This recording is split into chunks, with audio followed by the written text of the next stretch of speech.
Assalamualaikum warahmatullahi wabarakatuh. Kembali dengan saya Musafir Marani di YouTube Aceh Astronaut. Guys, pada tanggal 16 hari Kamis bulan 4 2020 saya telah berada di makam perkuburan Putroneng. Jadi tak asing lagi guys di kalangan masyarakat Aceh atau sejarah Aceh.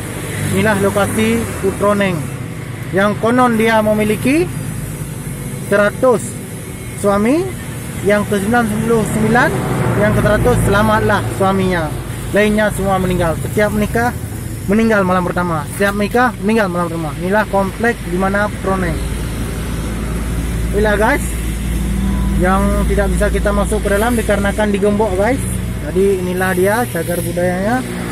Ini guys berlokasi di kota Lok Semoy guys. Yang itu Harun guys. Harun bisa guys lihat. Yang ini makam Putroneng. Ini guys Putronengnya. Lihat tangan saya guys. Ini dia. Dikarenakan yang ada caping kuping, ini kuping, ini wanita. Yang ini juga wanita juga guys. Yang ada caping kupingnya di ujung sana juga. Ingat saja, apabila melihat yang ada caping kuping ini,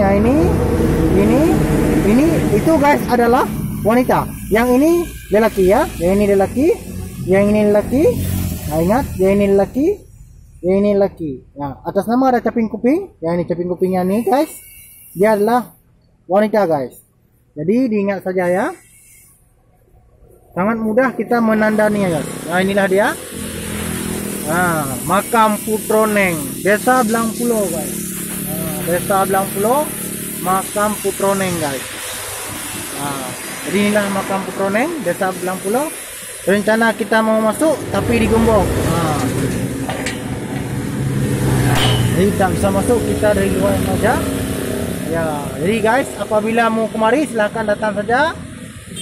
Desa Blangpulo, pas di samping NJL PT Harun.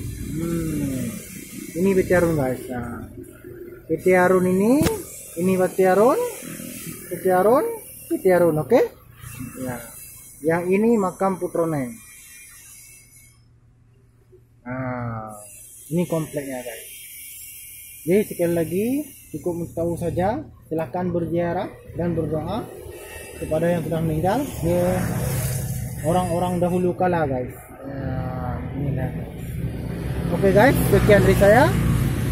Jangan lupa like dan subscribe channel YouTube ini karena fokus sebarkan Aceh ke 5 benua, Amerika, Asia, Afrika, Australia dan Eropa, untuk semakin banyak orang datang ke Aceh. Oke?